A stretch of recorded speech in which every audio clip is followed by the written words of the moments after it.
Hello दोस्तों। तो आज हम सुनेंगे लोमड़ी और सारस की एक ऐसी कहानी जो आपने पहले कभी नहीं सुनी होगी। तो आइए कहानी को स्टार्ट करते हैं। लोमड़ी और सारस। एक बार की बात है, एक जंगल में एक लोमड़ी रहती थी जो हमेशा अपने पड़ोसी का मजाक उड़ाती थी। सारस। एक दिन लोमड़ी ने सारस की कीमत पर खुद का मनोरंजन करने की एक अच्छी सी योजना बनाई। लोमड़ी ने सारस से कहा, तुम्हें आना चाहिए और मेरे साथ भोजन करना चाहिए। उसने सारस से कहा, जिस चाल को सारस खेलने जा रहा था उस पर खुद को मुस्कुराते हुए कहा। सारस ने भी यह निमंत्रण सहर्ष स्वीकार कर लिया।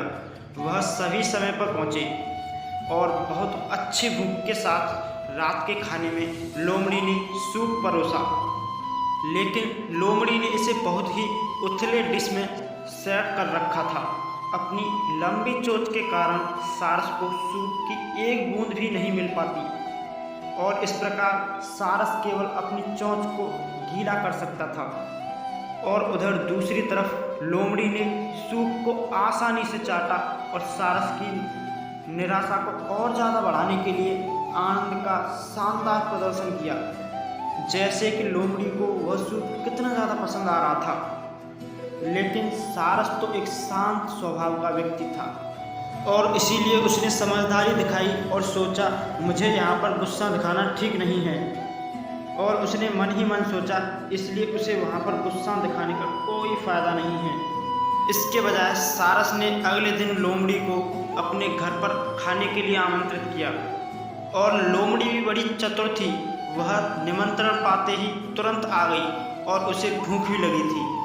अब की बार सारस ने भी बदला लेने की भावना से मछली का बना हुआ स्वादिष्ट खाना परोसा, जिसमें बहुत ही स्वादिष्ट गंध आ रही थी। लेकिन अब की बार सारस ने भी बहुत ही संकरी गर्दन के साथ एक लंबे से जार में रात का खाना परोसा। मतलब सारस ने एक सुराही में खाना परोसा, जिस कारण सारस अपनी संकीर्ण और पैनी चोंच के साथ भोजन को बड़ी ही आसानी से प्राप्त कर सकता था। लेकिन लोमड़ी बस इतना कर सकती थी कि वह जार के बाहर चाटना और स्वादिष्ट गंध को सूंघना। फिर लोमड़ी ने अपना आपा खो दिया और इस तरह का व्यवहार करने के लिए सारस पर चिल्लाई। सारस ने तब शांत मन से उत्तर दिया, अपने पड़ोसियों के साथ छल मत करो।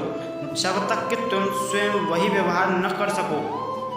तो फिर अब लोमड़ी अपने किए पर लज्जित हुई और अपने घर वापस चली गई। उस दिन से वे दोनों बहुत ही अच्छे मित्र बन गए। तो दोस्तों, हमें इस कहानी से क्या शिक्षा मिलती है?